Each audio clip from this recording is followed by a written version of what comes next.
Hello and welcome to Birth as We Know It.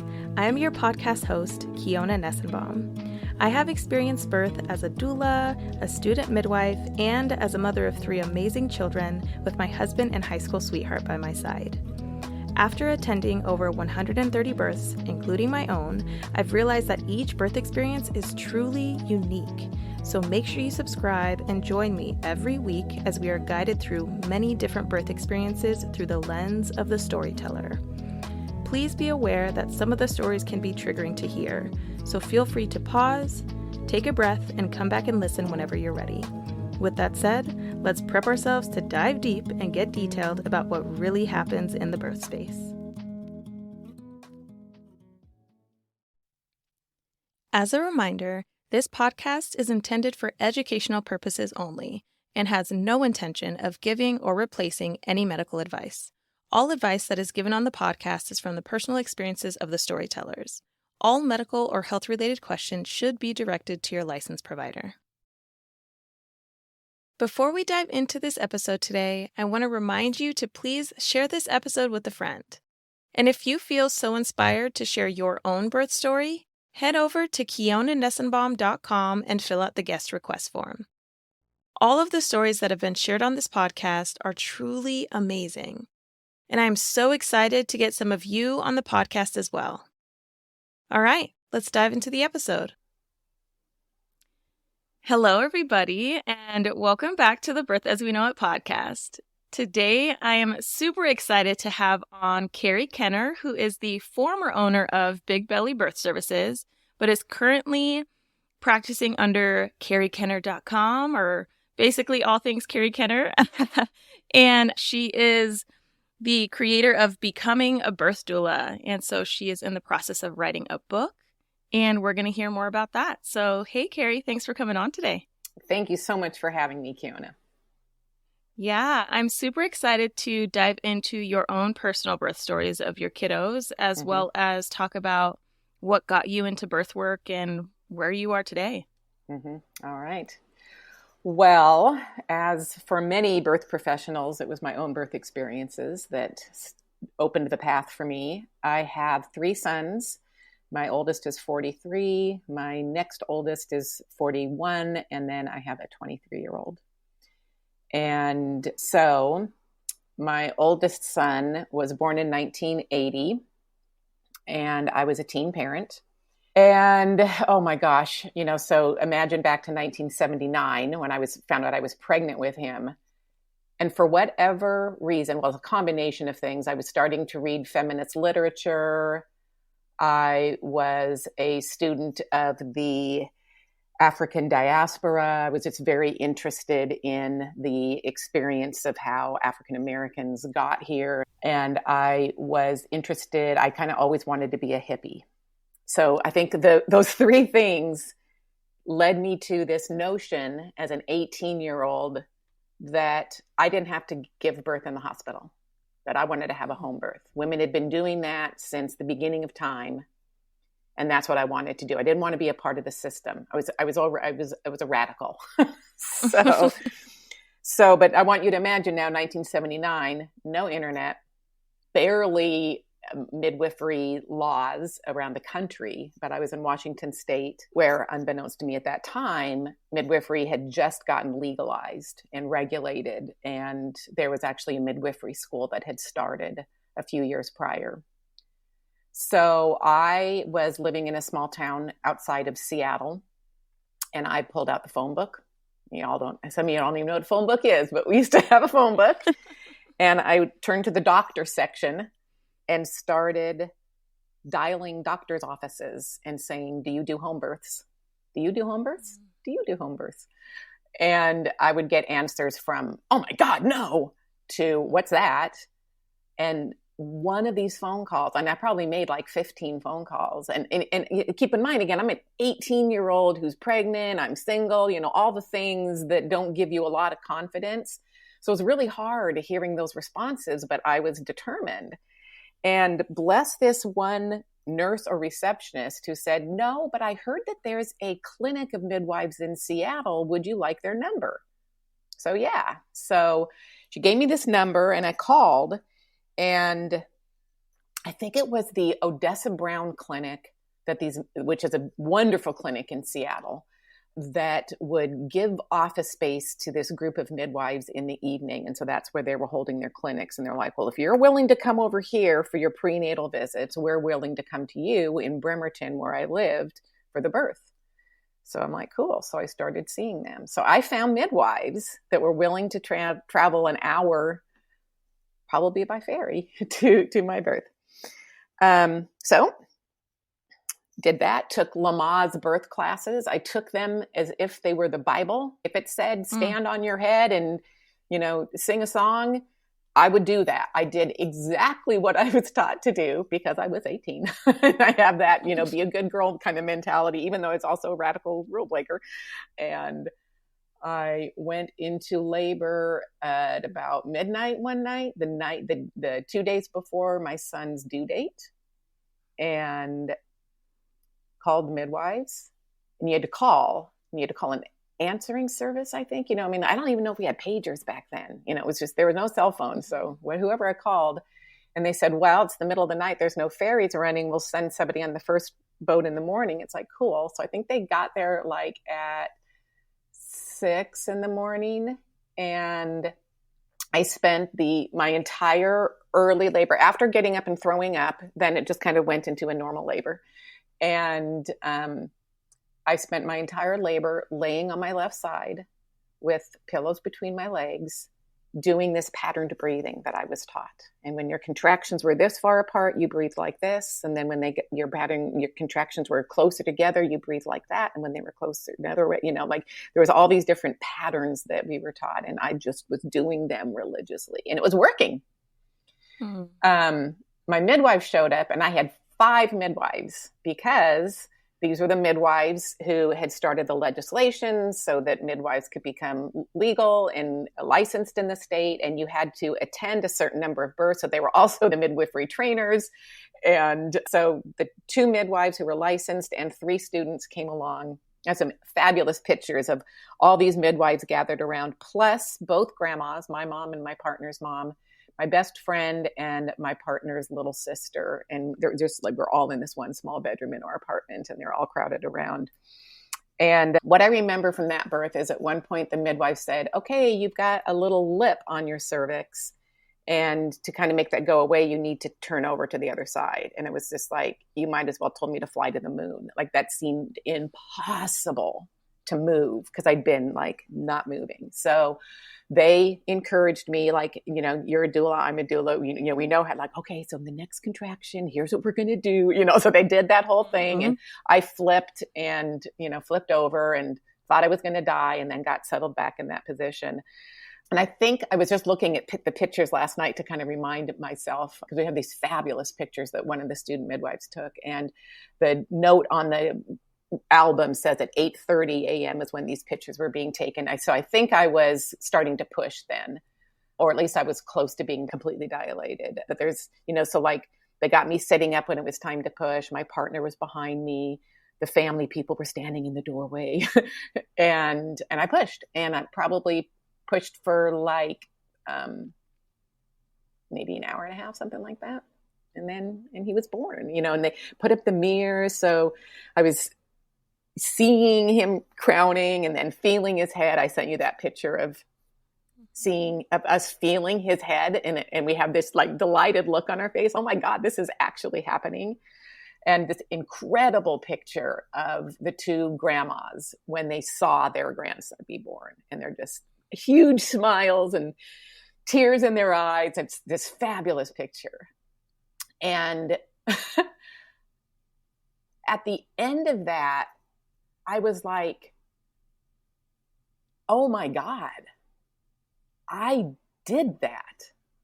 I had this idea, and I got myself prepared. I mean, I found the midwives, I took the classes, I did the things, and I just did that. And at that moment, I felt like I can do anything in this world. I'm 63 now, and I still take myself back to that day whenever I question whether I can do something. And I was like, no, I did that. I can do anything. And it motivated me to learn how to work on cars, and go to pre-med and think about going to medical school, which I didn't, but it just motivated kind of everything in my life. So here's this 19-year-old girl giving birth at home, and, people around me thinking I'm crazy, but also people who know me, trusting me, and that circle of midwives. So pretty soon after that, I said, why doesn't anyone talk about that feeling of empowerment? Why is it all about fear and danger, and it's all scary and shrouded in dark mystery? Why isn't anybody talking about just how incredibly transformative it was? And that was what I wanted to do. I didn't want people to have home births necessarily, or I probably did want them to have unmedicated births, because I think that was part of the profound empowerment that I felt, is that I did something that, was in the culture was not considered what you could do. But I just really wanted people to feel that support and circle that I'd felt from my midwives, with my family standing in the second circle, and be witnessed. So I decided soon after that I wanted to be a midwife, but I couldn't do that because I had a new baby. So I decided I would become a childbirth educator so I could start to educate people on those things. And so probably a year or so after my son was born, I started training to become what did we call it at that time? Anyways, some kind of certification group for childbirth educators. I was the youngest that they'd ever had in the country. And then I became pregnant with my second son. And so I would take my pregnant self and then eventually my new baby with me to these birth classes. And then I would, be a student. I was a student teacher, and I looked like I was 14. These other parents would be like, why is this kid here teaching us? And it's like, I have two kids, And so that was an interesting thing. And so my second son was born when my oldest son was 21 months old. So we planned again, we were still in Bremerton, to have this baby with the same midwives. And so I woke up one morning, and I think me and my partner we got into an argument that morning about something, and I was starting to feel some contractions, but I was pissed at him, so I wasn't going to tell him. So I let him go off to work without telling him that I was having some contractions, because, of course, as you know, when you've given birth, you think your next birth is going to be just like it. Okay, now my first birth was 12 hours from first contraction to baby out, which is pretty swift for a first-time birth. So I'm expecting the same. So I'm expecting I'm having some mild contractions. So it's not going to be until evening that this baby would be born, if this is even it. So I don't tell my partner I'm having contractions, but dang, within the next hour, I was still having contractions, and they got to the point where I was like, oh shit, I forgot what this feels like. It was like some visceral memory had been buried really deep, and it had just been excavated. And I was like, oh, fuck, I remember how this goes. Oh, wait, I don't want to do this. No. What was I thinking? And within a pretty short period of time, like an hour, I was like, oh, this might not be fake. This might be it. So I called my mom, and I said, hey, can you come over and just be with me and help with my little one? And then I called my partner, and I said, hey, I'm having some contractions. And I called the midwives, and they're like, we'll get over on the next boat, on the ferry. Okay. So one of the things when you have a home birth is you're kind of supposed to have snacks for people who are going to be coming. So the midwives are going to be coming. My mom was going to be there. So I take my little 21-month-old and myself, drive us down to the corner store. And while I'm in the grocery store, I'm having contractions. And they're probably less than 10 minutes apart. And so every time I'd have a contraction, I'd stop and I'd pull a can of soup up and pretend I was like studying the label as I'm breathing through these contractions. And then I'd put it down. And then it's like, okay, quick, check out, okay, now get in the car. Now wait for the next contraction. Okay, now drive home. So they were definitely in a regular pattern and getting closer together. So that by the time I got home, and thank God my mom was waiting there for me, get my son in the house, get the groceries in the house. And I just kind of like set the son and the groceries on the floor. And I go in my room and I lay on my left side, which I'd known to do the first time. And I'm laying there and I'm like, oh shit. Like if this is, at this point, it was maybe 2 hours in since the first contraction. If this is the first 2 hours, the next 10 hours, I'm going to die, like you're doing labor math. Mm-hmm. Not knowing, of course, that it was happening really fast.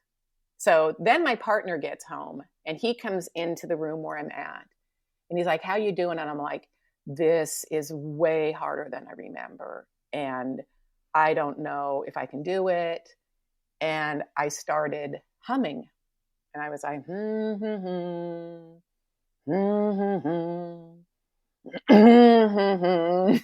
and that catch in my voice started to happen. And I was like, wait a minute, I'm starting to feel pushy.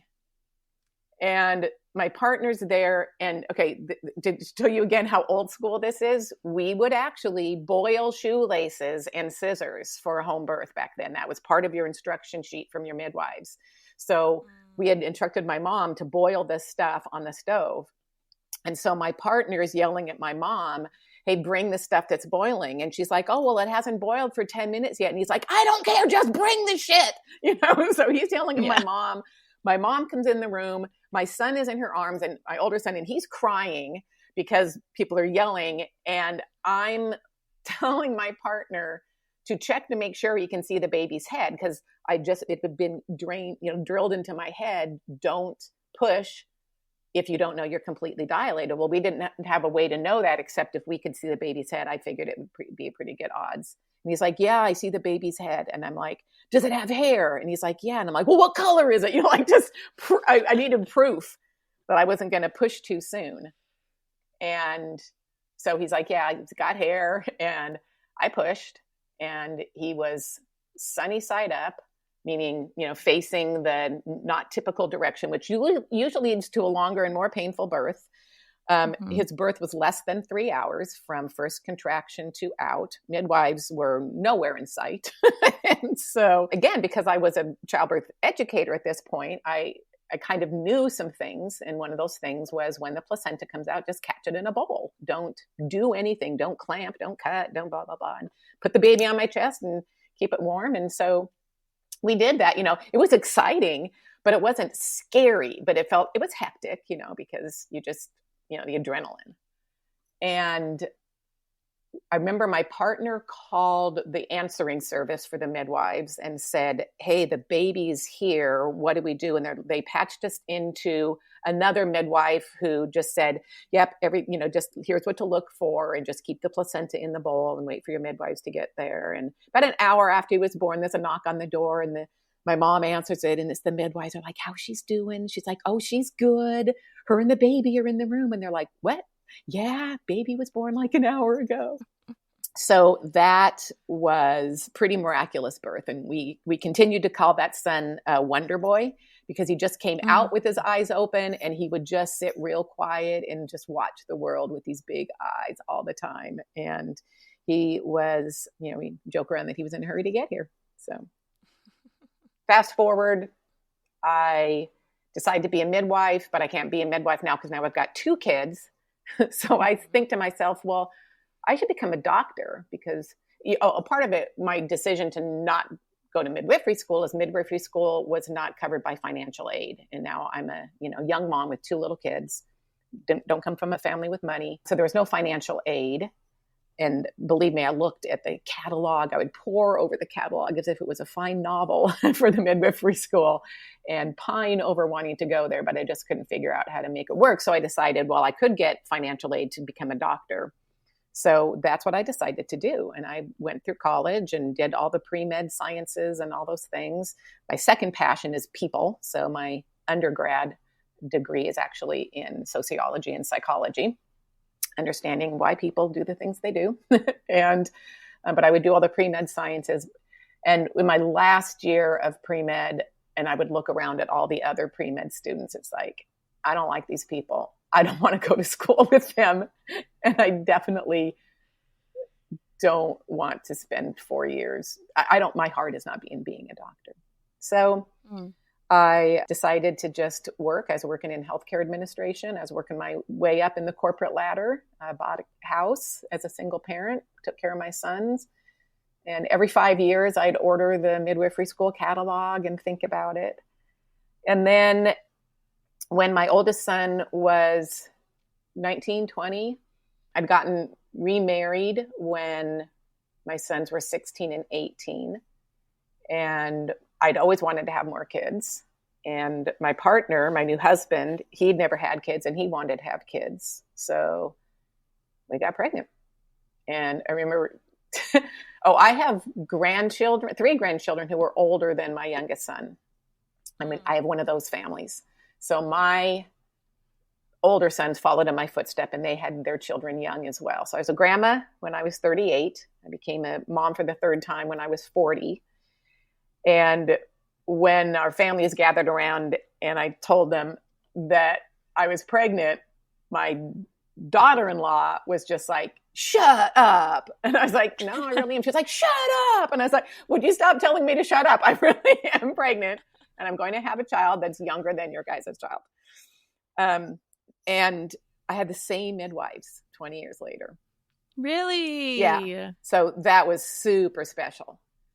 And they were like, Carrie, we remember missing your second birth and we call third births the wild card. So we don't know if you're going to have a long ass birth this time or if it's going to be super fast again. So you've got to be prepared for whatever. So I was going to prenatal yoga with this 3rd pregnancy. And towards the end of that pregnancy, somebody in prenatal yoga class asked, who's getting a doula? And I was like, what's a doula? And they described it. And it was like, oh, that's interesting. Because after I gave birth to my first son, my best friend got pregnant. My sister got pregnant. Another good friend got pregnant. And if anybody was having a baby, they called Carrie to be at their birth. Mm-hmm. So I'd been to births. I'd been to like 15 births by the time my 3rd son was being born. And so when this person described what a doula was, I was like, wait, I've done that.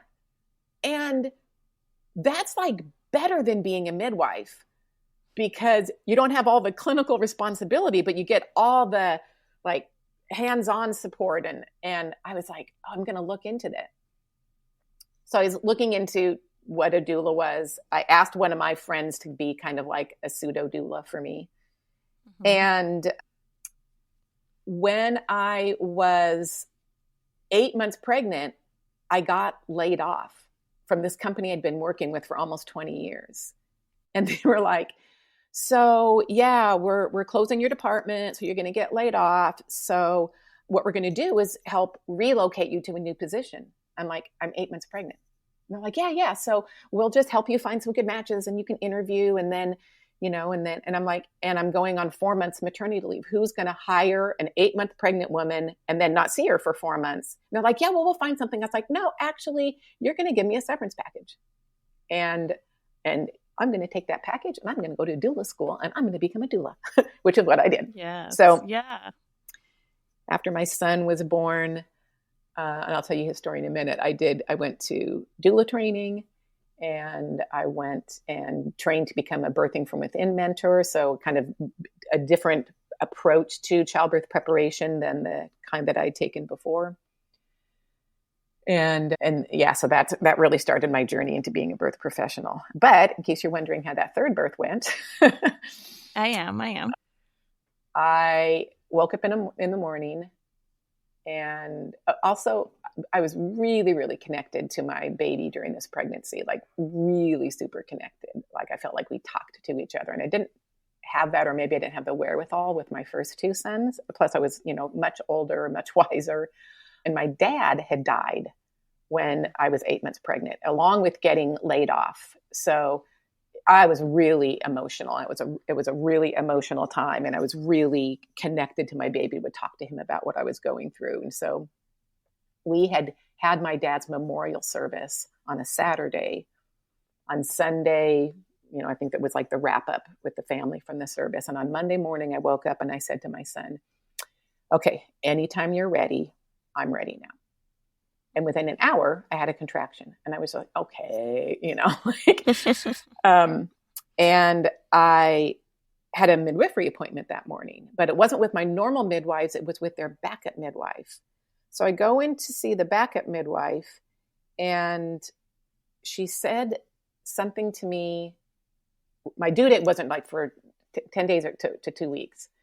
And I said, yeah, I kind of feel like baby's going to come pretty soon. She's like, oh, I don't know why you moms, say those kind of things to yourself and get yourselves all psyched up. And I wanted to say, like, you don't know me. You don't know. First of all, my first 2 kids were all born early. It's just like, ooh.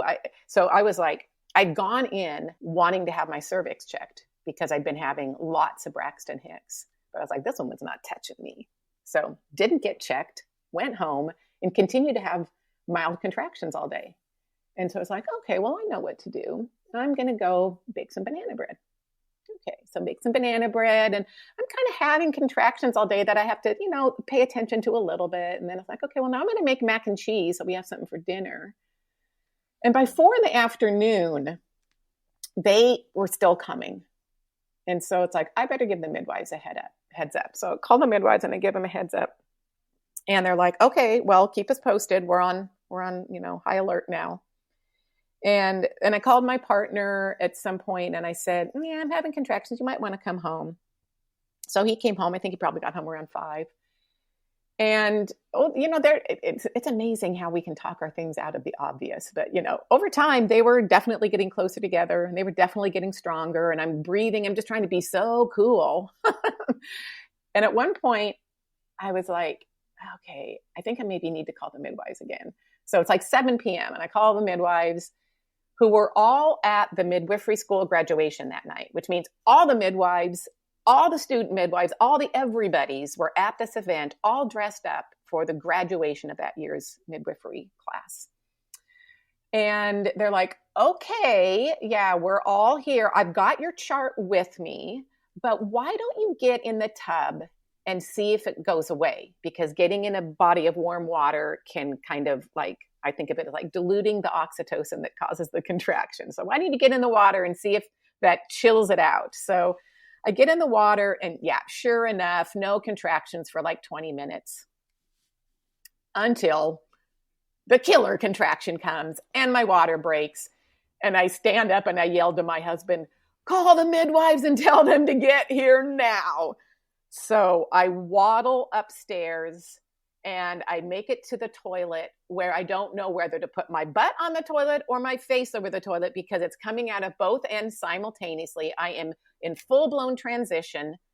And I'm like, I'm going to have this baby on the toilet if I don't get this stuff out of my body and get away from here. So I've got a towel in my lap that I'm vomiting into. The toilet's catching all the shit.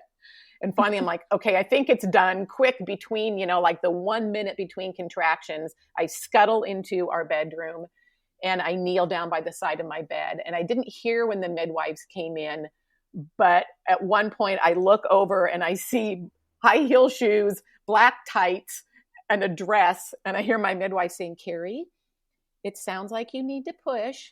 Why don't you give a little nudge? And I'm like, really? And I do. She's like, okay, the head's out. And then the student midwife is kneeling behind me and my baby was born less than 3 hours again after, less than 40 minutes from the time my water broke when I believed it was really happening. So I have not given, I told the midwives, if I had another baby, I'd have the baby and then go into labor. I'd have like a reverse labor because they seem to be coming so fast. Okay, so that was a long tirade. There you go, my 3 birth stories. I love it. I love it all. And I love the similarities between them. I love the differences between them. I absolutely love how you were able to work with the same midwifery team. I think that is absolutely amazing. I love that so much. Mm-hmm. And I have so many questions about all of the in-betweens, because a lot happens between baby 1, baby 2, and especially with the 20-year gap between baby 3. And so We got a little touch on how it guided you into birth work, but I'm so curious of how some of the details of your pregnancies went, because with your first, it seems like it was smooth sailing. You know, you said you were pregnant at 18, gave birth at 19. That's similar to me. My first, I was pregnant at 18, gave birth at 19. And being that young, I feel like it was easy. You know, I just slept a lot, didn't have another kid to worry about. So was that kind of your mindset as well? Just kind of resting? Yeah, I think, I've subsequently learned that from a biological perspective, the best time to be pregnant and give birth is between the ages of 16 and 20, which is absolutely shunned in our society. I mean, so kind of when I learned that, it gave me permission. I already gave myself permission. Like, I wanted to have kids since I was 14, like seriously wanted to have a baby. I waited until I was 18 to get pregnant. So the idea of becoming a parent was always there, and I knew I could do it. I just didn't know that birth could really be difficult. I hadn't had much exposure to people in my family or in my community giving birth. So, my pregnancy was great. I loved being pregnant. I loved all three of my pregnancies. And my second pregnancy, it was different. So I assumed that meant I was having a girl. Note, I have three boys. Because somehow it was different. So I thought, well, that must mean it's a girl. And it wasn't. It was a boy. With my third pregnancy, it was also different. So I was sure that meant it was a girl. It was a boy. I suck at guessing the sex of a baby. But my pregnancies were all great. And I think it's just because I hadn't heard horror stories. Like, my mom never shared stories about her pregnancies not being good. And her births were relatively straightforward, even though they were awful during the time of scopolamine and being separated and drugged, and she doesn't remember stuff. And she gave birth during that horrible time in our history. Yeah. So I'm not sure if that answers your question. Yeah, no, it does. It totally does. I would be so curious to have heard what your mom's perspective was on your birth. Did she talk to you about it, like, in comparative to hers? Yeah, she was always very forthright in sharing her birth story with me and my sister to the level that people at that time could. So the story is that she was playing cards with the family because her parents had come into town to help around the due date. They were playing cards. She started to have contractions after a few hours. My dad takes her to the hospital. She goes into the hospital room. He stays out in the waiting room or whatever. And I think her labor with B was maybe 6 hours. So, again, I know now so much about the psychology of birth, the stories that we tell, how they impact us, the stories that are in our bodies and our body memory. So we don't have cesareans in our family, and we have relatively fast births, and we're super fertile. I mean, like, you can look back and that's kind of the legacy of birthing that I have. And, so she had this 6-hour labor. I was born. I think she had said that because I was born in 1961. So she said something about her doctor said, we can do what you want, but I don't do natural birth. I was like, what the fuck do I, what do you mean I can do what I want, but I can't do if I wanted that, So that notion of choice. And I remember her telling the story of she didn't watch when my sister was born. So when she had the opportunity to watch, I guess they offered her a mirror to see when I was being born. She didn't think it would be fair, so she didn't watch. So she didn't look. My sister and I are 13 months apart. She didn't nurse my sister, but she did nurse me. So that's why I'm smarter than my sister. It's our little... We'll send this episode directly to her. Right. It's our running joke that I got nursed, neener. And she was going against the grain then, because the nurse said, you shouldn't nurse your baby. You should feed a formula. And she stole her chocolates. She said, well, you can't eat these if you're going to nurse. These are the stories that I heard. Right. So I know that I was born in that time. She told me that she doesn't remember a lot because she was given the drugs that take away your memory as well as she knew she was given a pudendal block, which is, they're still available, but they're not used very much, where it's a nerve that basically feeds the entire vaginal area. And so they give that at pushing.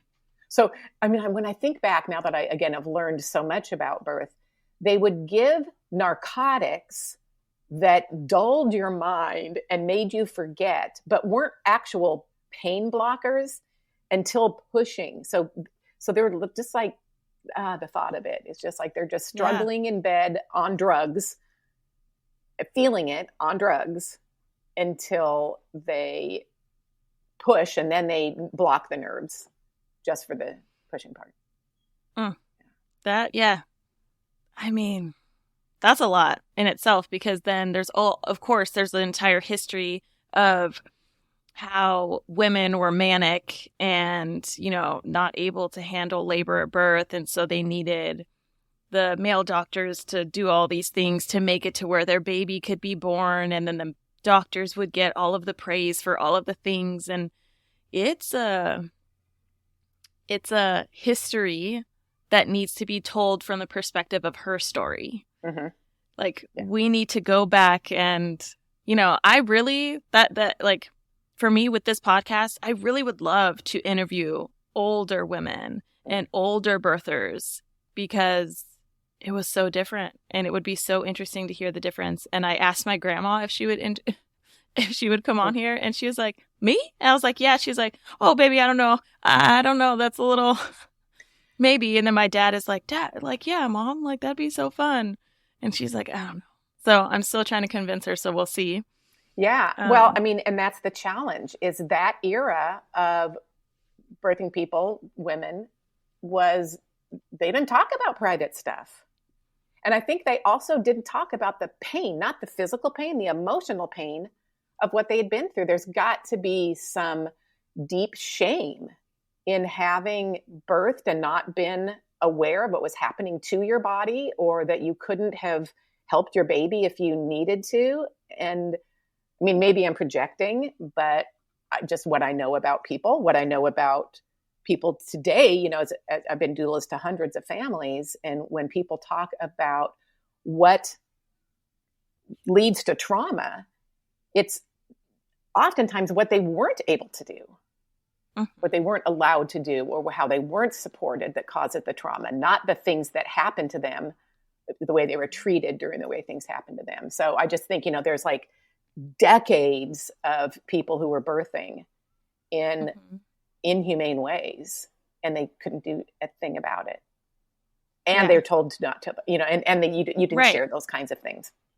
Yeah, they were silenced, and I feel like that, I don't think that that's a projection at all. I think it's just kind of what you've heard and things I've even heard just through lived experience. And, I'm only 30 and I've heard things like that. So, and it's because I'm actively present in the birth space, and I am itching for it. I want that info, but the person that's not interested or curious at all, like you and I in this space, they're not going to hear those stories, and they're still going to get pregnant.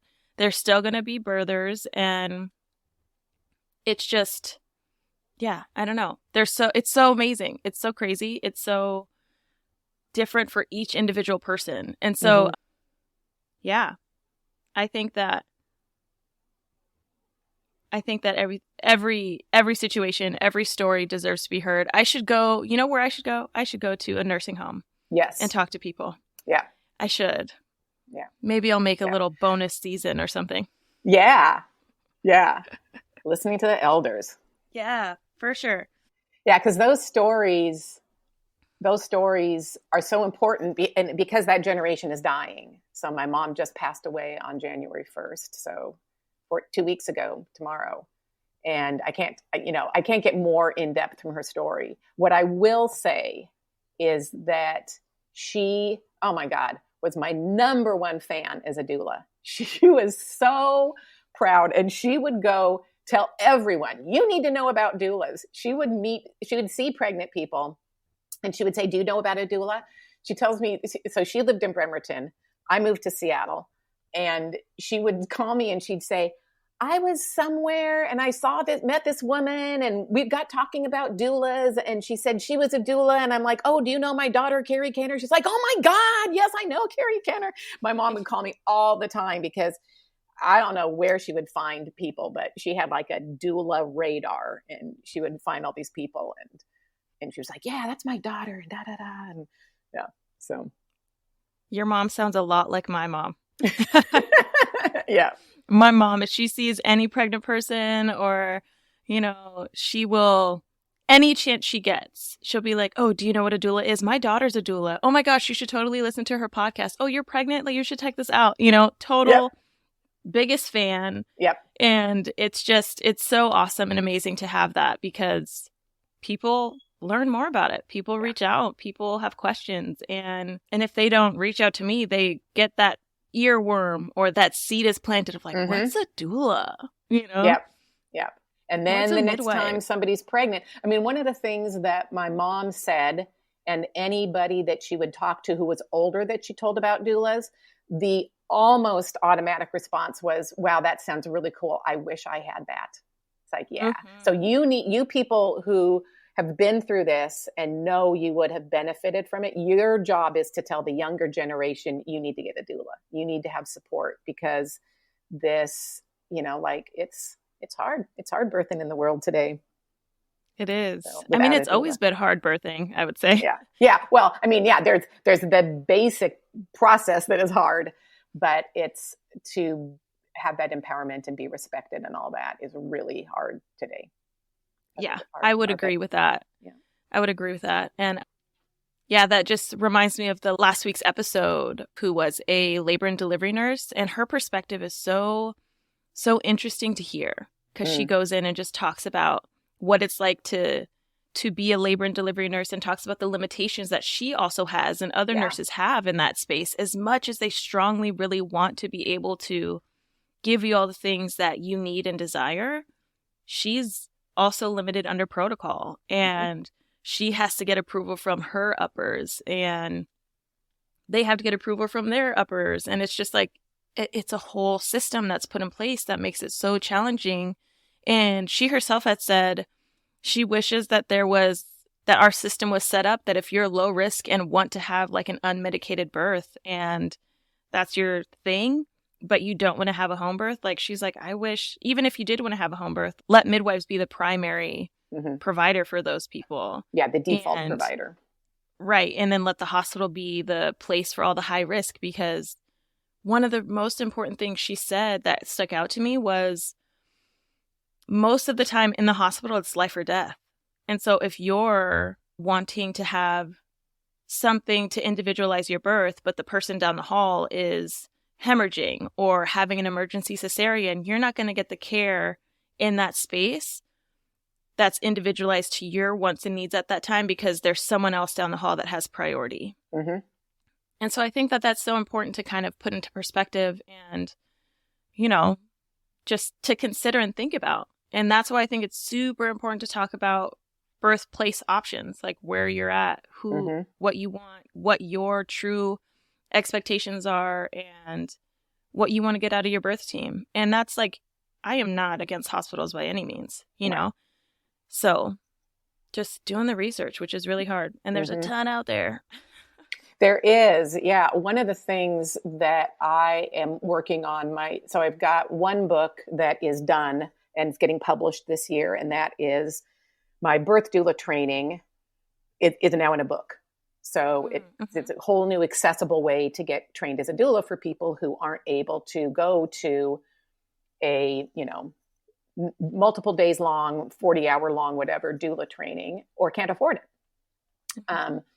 But my next project is to do a history of birth, and what the hell happened? Like, how did we get in this mess? And that book has been written before. I mean, there's a number of books on that, but I want to do it. Like, I'm always the kind. So as I mentioned, my mom just passed away. And so I'm dealing with all the agencies now, the government agencies, Social Security, the federal government retirees, the banks, and all that kind of stuff. And it's so awful because you can't find the information. And, each phone call to Social Security, you're on hold for an hour or two. To have somebody that maybe doesn't know or doesn't know the right answer or doesn't give a shit in that moment. I mean, we're all human. I get that. But it's like, why isn't this written down somewhere? It should not be this hard. And these systems that are in place, it's like people would say, well, I've been doing this for 20 years. And it's like, then why the fuck haven't you fixed it? Like, how could you work in a system for 20 years? I am not the first person in grief calling you crying because you're making this so hard and you're not telling me the information I need to know. Why haven't you made it better? So I'm all about, you see a system that's messed up, you change it. So one of my favorite books was How to Be an Anti-Racist.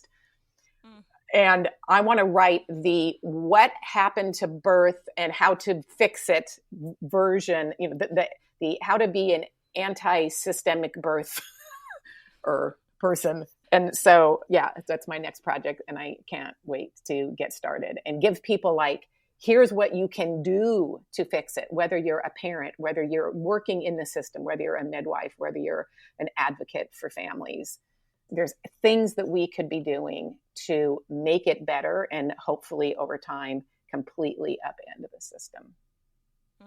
Yeah. And I think that book is absolutely needed. Like, of course, there are other books that are out there that are hitting the nail on the head in other areas. But just like this podcast, there are so many birth story podcasts out there. There are so many birth related podcasts out there. And I think one thing that's super important for all of the listeners to hear is the more perspectives that you can get, the better. And that's both through education, through books and literature.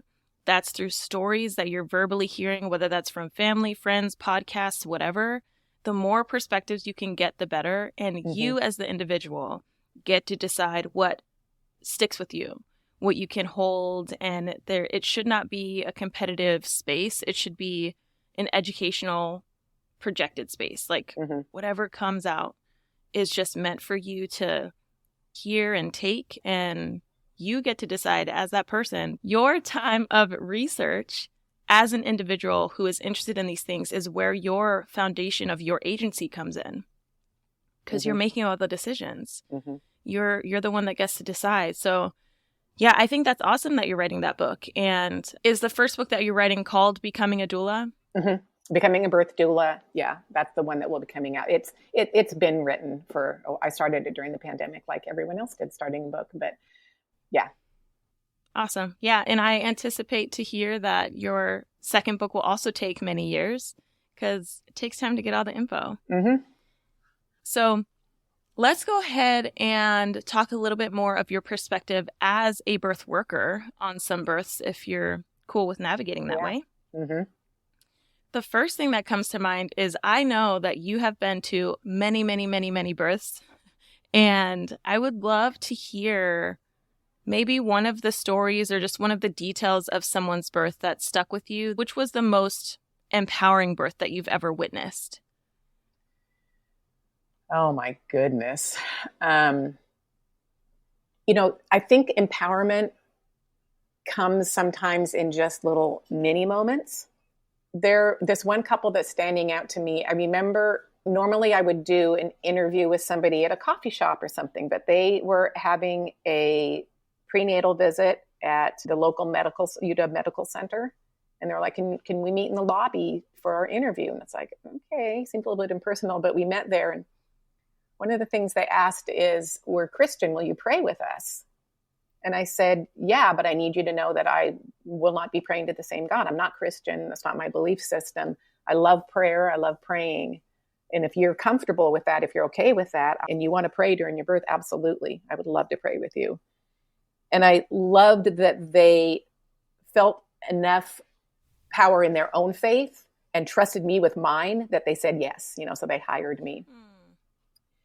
And then during their birth, it was one of those classic things where they'd been having contractions for a couple of hours, but their cervix hadn't changed, in that, around 6 centimeter thing.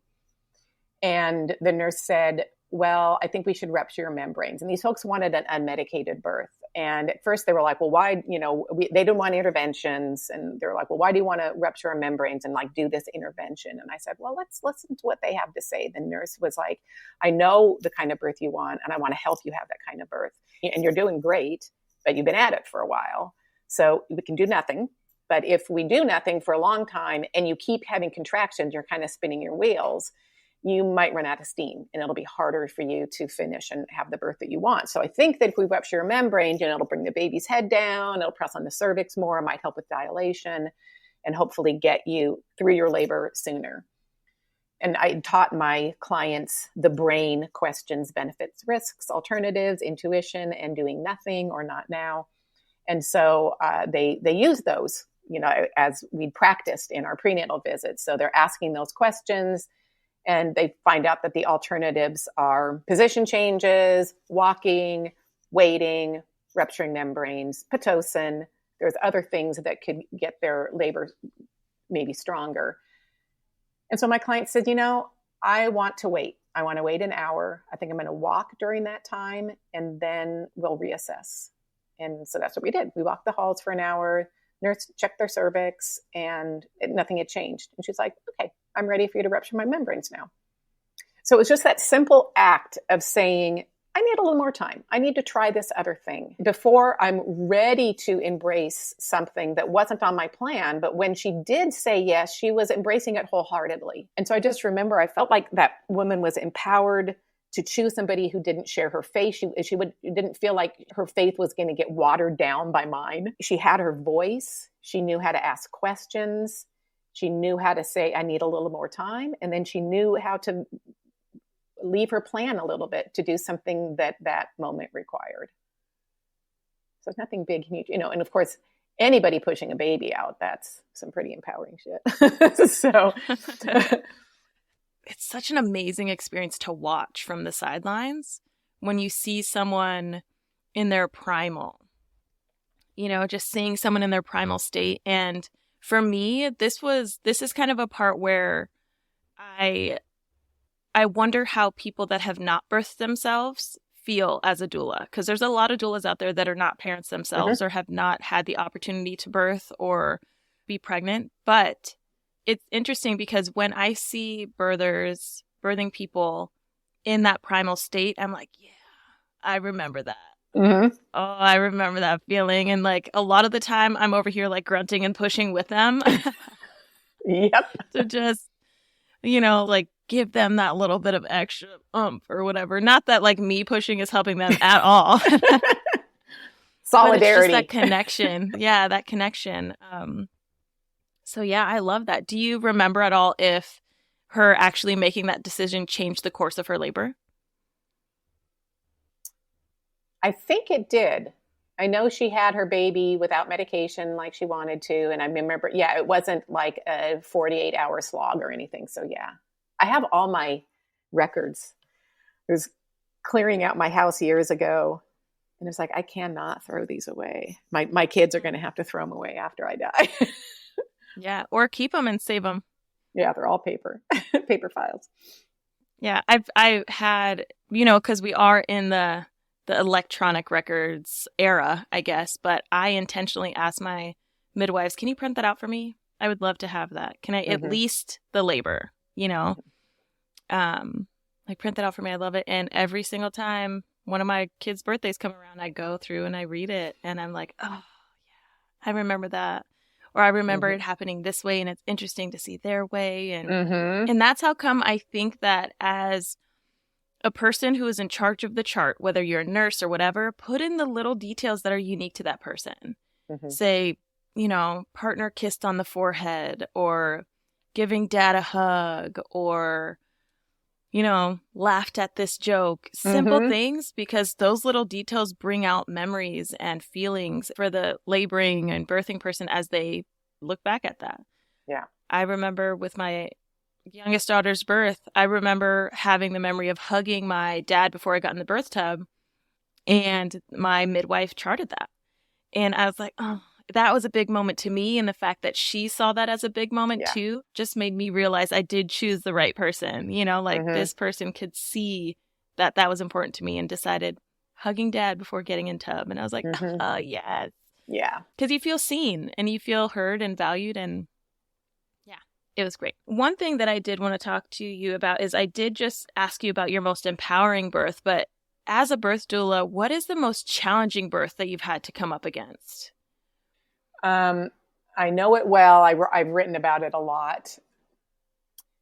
And it was the context and the specifics of this birth. So you had mentioned earlier, when somebody's birthing in a hospital and you're low risk and you're staying low risk, and other people in the hospital might be having bigger things happen, it can take away from your experience. So I had clients that were planning to birth in the hospital, again, wanted an unmedicated birth, low to no intervention. My best friend's baby had died the day before. I was in no shape to go to a birth. And so when she called and said she was having contractions, I called my backup doula, who was in the hospital having emergency surgery. And I was like, are you kidding me? And I made that decision at the time, and it doesn't matter whether it was right or wrong, that it would be easier for me to just go to this birth than to find another backup doula and have to explain the context, because it was just like there's so much emotional labor that goes into talking about my friend's birth and baby that had just died. And it was just, I'm just going to go to the birth. And thank goodness their labor was very straightforward. That was a very empowering birth. She's one person who I think about when she found her voice, because she actually said, I think I found my voice and I like it, because she was roaring during transition. And so it's time for her to push. The nurse says, you have to get out of the tub. So she's on the bed. This new doctor came in, they hadn't met before, who was actually really cool. But the nurse was somebody who was acting really nice to me, but sometimes you get somebody you're working with, but your gut says don't trust this person for whatever reason. And I was right, as you'll see as the story unfolds. So the nurse is telling her to push, kind of using that as if she had an epidural, and saying, hold your breath, count to 10, blah, blah, blah, all that kind of stuff. And it's like, she's not medic. I mean, she can push as she feels. But the doctor was saying one thing. Her partner is kind of a nervous person. The nurse is telling her one thing. And then this nurse comes in, the other nurse comes in from outside in the hallway and is talking across the room to the doctor. Hey, doctor, there's something going on in room, whatever. And how long are you going to be here? And the doctor said, well, it's going kind of fast. And she's like, well, this person, blah, blah, blah. And he's just like, you're going to need to call the other doctor on call. And she was like, but all this conversation is happening across her room while my client is like not able to get into the groove of pushing, and she's hearing these voices. And she says, there's too many voices. I don't know who to listen to. Can you tell everyone to be quiet? And she's asking me to tell everyone to be quiet. So this was, I don't know what year it was, but it was definitely in the era where doulas were not supposed to kind of tell medical staff what to do. It was kind of a thing that I followed. And her partner looks at me like with pleading eyes, can you please tell them to be quiet? So I kind of just turned to the room and I said, shh. Okay. Then I turned back to my client and we're trying to, get her. And she's like, she kept saying there's still too many voices. And I'm like, just listen to the doctor. And I tried to be quiet, and I hoped that the nurse telling her how to push would shut up. And she never really kind of got into her groove, but her baby was born pretty fast. Okay. So an hour later, everything settled down. She's nursing her baby, and the door opens, and in comes that nurse, that second nurse who had come and was talking across the room. And she points to me and she said, you come with me. And inside I'm like, uh-oh. And my clients are like, is something wrong? And I'm like, no, I'm sure everything's just fine. I'll be right back. So I go, and she's like marching down the hall with me having to follow her, marches me through the nurse's station into this back room where our labor nurse is waiting with hands on hip. And this second nurse turns to me and she goes, you do not shush me. Like, wow. Okay. And I said, sorry I shushed you. My client was having a really hard time focusing. There was a lot going on in her birthing room. And she asked me to, like that I was just doing what she asked. And she's like, well, we had a medical emergency going on and blah, blah, blah. And I so wanted to say, that wasn't your room. that was my client's birthing space. And you burst into it because I get that somebody's having an issue down the hall, but I have 5 other ways I can teach you how to do that. But you didn't burst into my client's sacred space. Mm-hmm. And, so, it was just like that. They just kind of kept on berating me.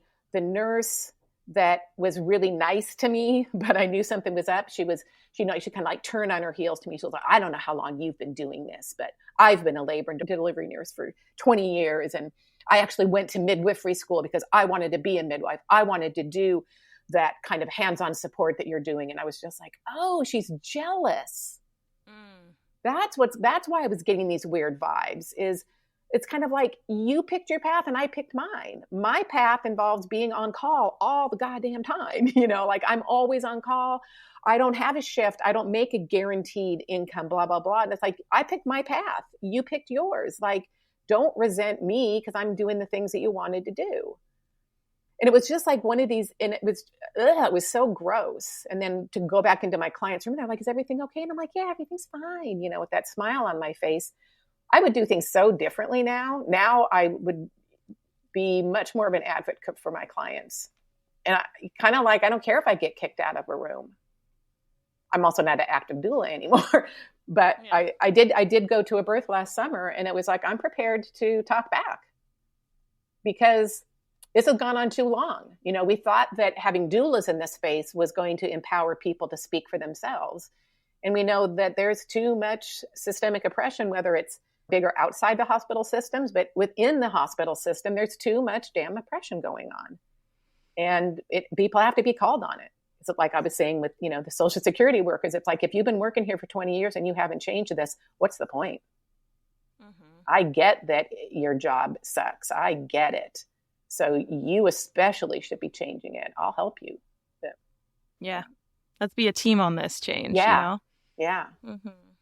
Yeah. And I think that's the hardest thing is even in Kelly Hoff's episode, she had mentioned her input and perspective on doulas. I asked her what she thought of doulas, and she said, I love a doula that is prepared for hospital birth. But then she said she didn't appreciate the doulas that would come in and think that their patient or their clients, like basically be the person to say that this is the time and place to try to change the system. Right. And like to advocate and like make it all a huff. And it was such an interesting perspective because by no means do I like invalidate that experience for her, mm-hmm. because that is true. Like she goes and she gets probably the brunt end of a lot of doulas that mm-hmm. are like, hell no, you're not doing that to my client, mm-hmm. And then she goes in to talk about the perspective of like how providers and nurses sometimes do and make specific decisions because they've experienced something bad or hard or, everybody. And the reason why I'm bringing this up at all is because it is important for every single one of us as birthers, birth supporters, nurses, practitioners, doctors, whatever, to remember that we are all human and we walk into a birth space with our lived experiences. Mm-hmm. And so we have to do our best to be open-minded about hearing the other person's side, as well as coming in with our lived experience without projecting it onto the person we're caring for. And I also went on in that episode, you guys should listen to it, whoever's listening to this one, because it's a really good one and it's such an interesting experience. But I'll just quickly touch on the fact that I was like, I was one of those doulas that would go into that room and advocate for my client, especially since usually, I would say probably 99% of the time, that is the nurse's first time meeting that client or that patient. Mm-hmm. And I have either worked with this client multiple times, like I'm supporting them for multiple births, or, I knew this client for many, many years, like 13 years was the story I used. And I knew what she needed and what she wanted. And I knew what would work and what wouldn't. And we had discussions about it and all that stuff. So everybody has experiences that they bring into a space. And it's so important to try our best as providers to, one, not make this birth about us because it is the birthing person's birth. Mm-hmm. And two, to find the sweet spot to be able to communicate professionally and ethically in the space of our client's birth. So yeah, I think that's super, super awesome and amazing that you have lived through so many experiences. How many births have you been to? I stopped counting at 350, which was shortly before I retired from attending births. Yeah. Isn't it just so crazy how different each birth is? It's so crazy. Yes. Kind of piggybacking on what you just said, it's like if a nurse recognizes, oh, this doula knows this person. They've spent a number of hours, a number of months, a number of years. Like, I'm going to use what they know, just like I'm going to use what the nurse knows. That's that teamwork thing. But and I know that the hospitals are not set up like that room is your sacred space. But I think that is what needs to change, especially for people who want that kind of experience. And maybe we're planning to birth out of the hospital, but for medical complications, whatever reasons, they're in the hospital and they want that sacred space. To hear the overhead speaker and people coming in and out of your room, like you don't have any agency over that space you're in, that's awful. That's wrong. I have a number of friends who are nurses, and I've heard that perspective. I totally appreciate that. But if you understand that I'm not saying things for my client because this is what I want. Like when that client said, would you please tell them to be quiet? I would have never said shh to a room, even if they were driving me crazy. But my client asked me to. And why didn't the nurse take it upon herself to honor that? Left me to do it so that I could get berated. No. Yeah. Yeah. But I mean, of course, everything is put in place for a reason. And the ways that they have things in the hospitals is for a reason because of those life and death situations. So when there are those people that are coming in wanting that sacred space, it's so important for the people who are supporting people in that space to realize that there's only so much that they could control. And that's why I really loved when Kelly had mentioned that midwives should be the default provider for low-risk birthers. Mm-hmm. And then for the hospital to kind of be for the emergent or high-risk or people that really need to be watched and cared for throughout every step of the way. Because there's multiple people on the floor and all those things. So, yeah, it's so interesting. I do want to touch back on how when you were saying that in the story that you were just mentioning with the nurses berating you, that you were on call all the time and you chose your path. So I'm so interested in what your input is on the term burnout, because you have been a birth worker for many, many years and have since retired as a birth doula. So I'd love to hear your relation to that term. Yeah, I absolutely got to a place of burnout probably a couple of times. And I told myself that if I ever stopped crying when a baby came out, because that's something I always did, because it always touched me emotionally. If I ever stopped, that meant I was done. And there was a birth when I didn't cry. And I was just like, oh, shit. So for me, not everybody has to cry at a birth. I've even heard some people say that's unprofessional. And it's like, what? It's unprofessional to be a human and let people know that you are as touched by their monumental experience as they are. So, right. And what happened for me, well, a couple of things is I got older. It became more and more difficult to recover from a long birth. I fried my adrenals by not sleeping, that irregular sleep schedule. Developed an autoimmune disorder and my marriage crumbled, so. And it was actually my oldest son who we had a Thanksgiving dinner, and then there was kind of like a family argument. And then I got called by a client and I left, and I'm the matriarch of my family. And the next day my son was like, we needed you to be there and you left. And he's like, I'm tired of you leaving for other families. You give everybody else more than you give your family, which he later said that's not true. But, and the experience for my family was I'm always leaving, gone, gone, gone.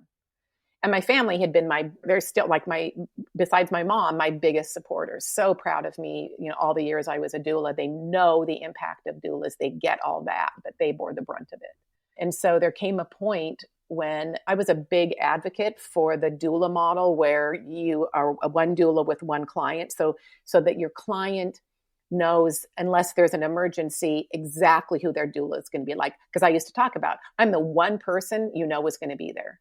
If you're working with midwives, most midwives work in a pair. You don't know which one's going to be there. If you're working with a doctor, you don't know which doctor. You're not going to know the nurse in advance. I can guarantee you that unless I have an emergency, that you're going to know who your doula is. And I think that is a really important aspect of being a doula, but I also see the toll that it takes. I've trained doulas for like 16 years, and I started to teach around have a partnership or be a part of a collective, or like, you don't have to do it this way. I think there's great value in it. And if you want to do it this way, that's great. But what I was noticing is when I became a doula, most people who were becoming a doula were white women in their 30s who already had kids. And when I was done being a doula trainer, or at least when the pandemic happened, so I stopped, the majority of my students were people of color who were in their 20s and didn't have kids. And I loved seeing that shift. It was shaken up a lot of things that needed to be shaken up. But the younger women were like, oh, hell no, I'm not going to be on call 24/7. I'm not going to miss having a social life. I don't have a family yet. I want to meet someone and get partnered. Like, it ain't going to happen if I'm on call all the time. And they were really good teachers to me to say, we have to figure out a way to do this differently.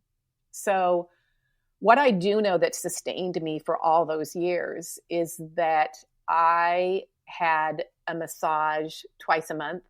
I had acupuncture the other 2 weeks of the month. So every week I was having some kind of body work. I was getting chiropractic care weekly, if not twice a week. I had my rituals and routines that I would do before going to a birth, after a birth ended, when I came home. I had an amazing support community of doulas in the birth community and a network of people. I was well established.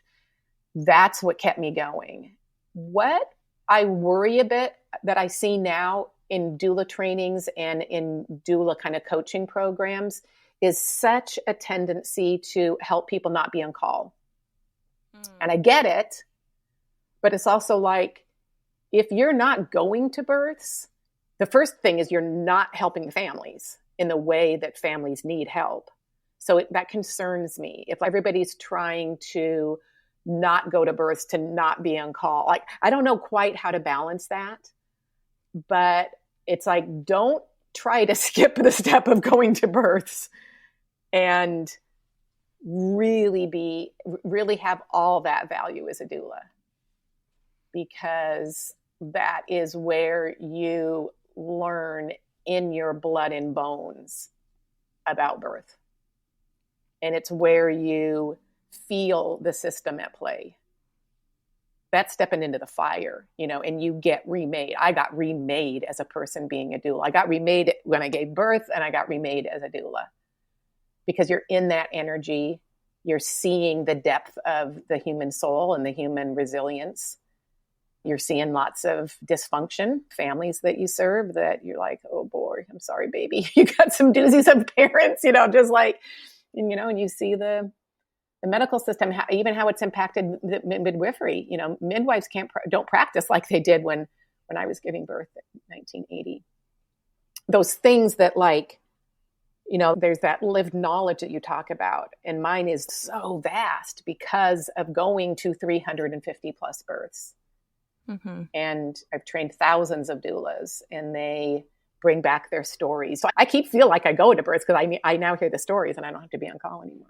Right. Yeah. I agree with you with how it's so strange, because I'm also seeing it like on social media and stuff. Like, are you a doula and don't want to be on call? Here's how. And I'm like, how? There's no how to that. Like, yeah. No. For me, I feel when you sign up to be a birth worker, on call comes with the life that you're signing up for. Because I understand that a lot of people get into birth work because of their own personal birth experiences, which makes it hard to be on call because you have children of your own now. Mm-hmm. And I 100% get that. You're worried about missing out on experiences that are important to you, like birthdays, holidays, and being there in an emergency for your kiddos. Yes, all of those things coexist while being a birth worker.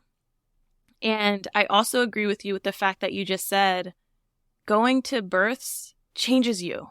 You get remade as a birth doula. And every single birth I go to, and now every single birth I hear as a podcast host, changes me in a way then I'm like, oh my gosh, it widens my curiosity even further to want to learn more and to hear more. And just like you said, now all of those thousands of doulas that you've trained, you get to come back and hear the stories and you're like, oh, that's interesting. I wonder why they made that decision, or, oh, that's so cool. And, how did that happen? And hearing that is just so cool, because as a birth worker now who is not actively in the birth space, I get that too through this podcast of hearing stories.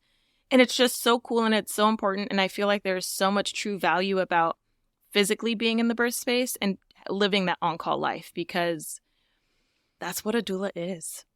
I think there can be a lot of magic in partnerships where people share a call schedule. So you're not maybe on call 24/7, maybe you're on call 24/5 or 24/3 or 12/7. There's different ways to mix it up. And I remember I did explore some partnership arrangements towards the end of my career. And I remember some people, I think, didn't hire us because they wanted to know they wanted the one doula that they knew was going to be there. But other clients would say, oh my God, of course, how could you? It seemed impossible to them that one person would be on call 24/7. So, but I also think you need to, it's hard. I often, when I'm training doulas, say, it can be hard to start as a partnership because you don't know what the whole picture looks like. If you go in there to do half the picture, try to at least go to some births where it's all you, both all you on call and all you at the birth and all you with the prenatals and the postpartums, to really get what that whole process feels like, because then you'll know what's not happening at the parts you're not at, and you know how to get that information filled in. So, yeah, I agree with that, because you have to find out how you are as a doula before you go and offer it in a partnership. Because, for example, I was in a partnership with Mercedes Snyder, but I was also a birth doula for a couple of years before we had that partnership. And that's how we knew our partnership worked, because we were well together. We cared for people and clients similarly. And our clients that interviewed us saw that as well. And so that's why they were like, okay, this is the kind of doula I want. Both of you fit that realm. So I don't mind who ends up at the birth. And of course, people could have a preference. And even me as a doula, I'm like, oh man, I really wanted to go to that birth. They were so cool. Yes. Yep. That's the other thing, is that there's some downsides for the doulas as well. Yeah, but I would agree with that and say, as a fresh new doula, go to some births on your own. Maybe try, this might be extreme for some, but maybe try to be a doula for a year on your own to get an understanding of how you are as a doula and to be able to process and do research and stuff after the births that you attend. And even if that means you just go to 3 or 4 births in your first year, figure out how that is for you. And then talk to other doulas, do research, have your support network and community. And then partnerships are great. Partnerships are really great. And even if that means that you join a collective, right, and you're on call, it makes it easier. For example, the Swedish doula program was easy for me in the beginning of my doula career because they found the clients for me, and I told them my schedule. They found them for me. And then I was still the singular support person for that client. But they also had a plethora of people who could be used as backup. And they could read their profiles and everything like that. And then you as their doula can talk about, well, I usually lean on this person. And so it's easier for them to look into them and all that stuff on their own. So yeah, many, many pros and cons to every decision that you make as a birth worker and a birthing person. So yes, Carrie, I am so thankful that you came on. I just have a few final closing questions for you, and then we'll call it done. All right. So as a birthing person yourself, what is one word that you would use to describe each of your births? Empowering. Can't get away. I tried to think of something more not obvious, but. No, I love it. I think that that's great because I hear that in your story. I hear how it gave you so much strength to continue to make decisions that were challenging to make, but you pushed through and were motivated through that. So I love that. I think that's great. Now let's flip to the birth worker side. what is one word, and it could be the same word, I don't know. What is one word that you would use to describe your profession as a birth worker? Very different word, humbling. Oh, yeah. Oh, yeah. Oh, yeah. Anytime I thought I knew, now I know everything, I would get my ass kicked. Yeah. It was kind of like, oh, no, I shouldn't have said those words. Humbling in the best way. And I love that because a lot of people can go through experiences and find it as defeating and basically not look at it as a humbling experience, but a negative way, like, oh man, I'm not enough or something like that. But to know that it's humbling to be like, yeah, I got more work to do. Yeah. I love being in the space of mystery. Like many people, it's like, oh, I don't want to go anywhere where I don't know things. And I love that. Show me what I don't know. So I would always be thrilled when I would learn something new or be like, I did not expect that. Or, just brought to my knees by somebody's, whatever the situation was. I love that stuff. That would keep me going. Yeah, I love that too. I think the reason why I love it is because there is so much unknown. And then you get taught through the vulnerability of being open and guided through literally the universe as it falls into place. So I love that I can relate to that as well. So I feel like your resource could be similar for both, but I want to ask you again from both perspectives. As a birthing person, what is one resource that you utilize that you would advise to share with people that are currently pregnant? Well, I love books. Love books. I love reading. And I know what books means today is very different from what it meant when I was learning about birth. But I would ask people about their favorite books. But a really important question is, why did you like that book? Because it might not be what you're looking for. But the thing about books is that you have time to digest the information in your own way. You could form your own mental images. Like there's so many like online trainings where people are talking and they're showing you things, and that's filling your mind's eye with their images, so you don't get to fill them with your own. So I really respect that different people need and want different things. But I'll tell you that probably my favorite book was Birthing from Within from Pam England. And then she has a new one out, which is Ancient Map to Modern Birth. I also like that book. I read that book when I was pregnant with my second, and I liked it. And I didn't connect to it as much as I thought I would, but it was very helpful to give me the psychological processing of how to prep and how to like be within myself, which is why it's called Birthing from Within. But to really think about how you as an individual will handle birth, the process and everything. So that's a very good resource. As a birth worker, what is one resource that you would like to offer to the listeners? Well, one resource that I rely on a lot is evidence-based birth, because here we've got professionals, researcher, statistician who's looking at all things birth and kind of analyzing the research that makes it digestible to the average person out there. So I think that's just an amazing resource. I do a weekly vlog, and it's not always about birth, but I always relate it to birth somehow. And so it's just a way for me it's like my version of a podcast, only it's a video blog and a written blog as well. So if people want to hear more about what I have to say about things, because I'm opinionated and outspoken, you can check that out. What's it called and where can they find it? It doesn't have a name to it. It's on YouTube, but okay. I can give you my channel. Sure. And you can sign up to be a subscriber. So cool. Yeah.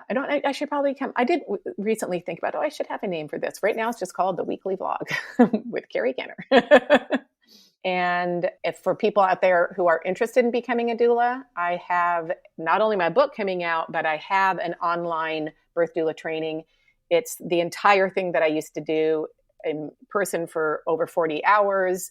And it now has all of that plus more, because we're not limited by hours when it's an online course. So I have that, which is designed to be both a really affordable option, as well as people, obviously can take it from anywhere, anytime they want to. And then I still do doula coaching. And I have a program called Jumpstart Your Doula Career. And that's to help people, once they've trained as a doula, get their business started, grow their business, have a thriving business, where we're thinking of all the things about burnout and call schedules and partnerships, because I also work as a copywriter and a marketing consultant. And so all the marketing things and how to talk about your business is built in there to help people be really successful, because the world needs more doulas. Yes, they do. We do. I think that's awesome. And I was also one of your attendees of your birth doula training. I got certified through Big Belly Services. And it was actually my second doula training, because I got my first doula training at the Simpkins Center at Bastyr University. But I didn't connect strongly enough through the certification process to go through with the certification through Dona International. And so I needed to find something else that I felt sat better with me and connected better with me, and also had like social justice involved in the process of actually advocating strongly for people of color and things. And I felt like your training had that intertwined in it enough for me to feel comfortable and be like, yeah, I can get certified through this. Yep. You're the first person I certified through Big Belly Services. I don't know if you remember that. Yep. Oh, I didn't know that. That's so cool. Yep.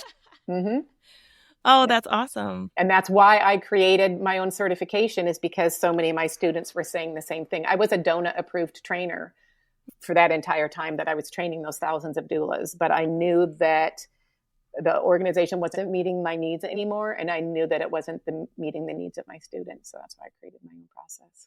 Well, I love it.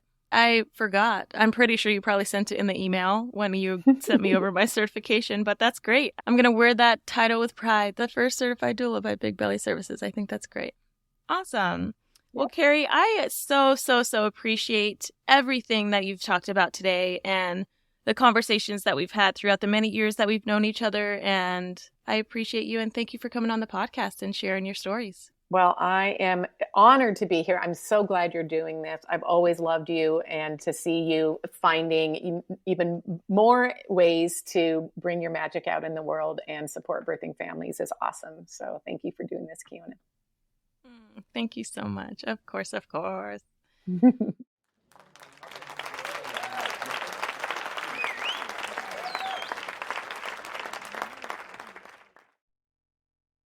Interviewing Carrie for this episode was so amazing. I loved being able to pick her brain from one doula to another, and the fact that she was one of my trainers made it that much more fun. I also liked the little reminder that I was the very first birth doula that she certified through Big Belly Services. Since Carrie isn't running Big Belly Services anymore, I would highly recommend that you read her book, Becoming a Birth Doula. If it's anything like her training, you're going to get a ton of information, and it's going to be really beneficial to the way that you serve your clients. Carrie, I want to thank you so much for being on the podcast. I really enjoyed our conversation, and I'm honored that you decided to share on this platform. As for you listeners, it would be amazing for you to please share this episode with a friend. There is so much information in this episode, and it will be really beneficial to anyone you decide to share it with. And don't forget to follow me on Instagram at Birth As We Know It Podcast so that you can become part of the Baki community. For next week's episode, I had the opportunity to interview Bree Music. Bree is a third-year student at the Midwives College of Utah, as well as a mother of 6. In her episode, we dive into the 6 very different birth experiences, as well as how she is practicing as a student midwife. So tune in next week to hear all the details on that. And if you feel inspired to share your birth story or experience on the podcast, head over to KionaNessenbaum.com and fill out the guest request form. All right, bye for now.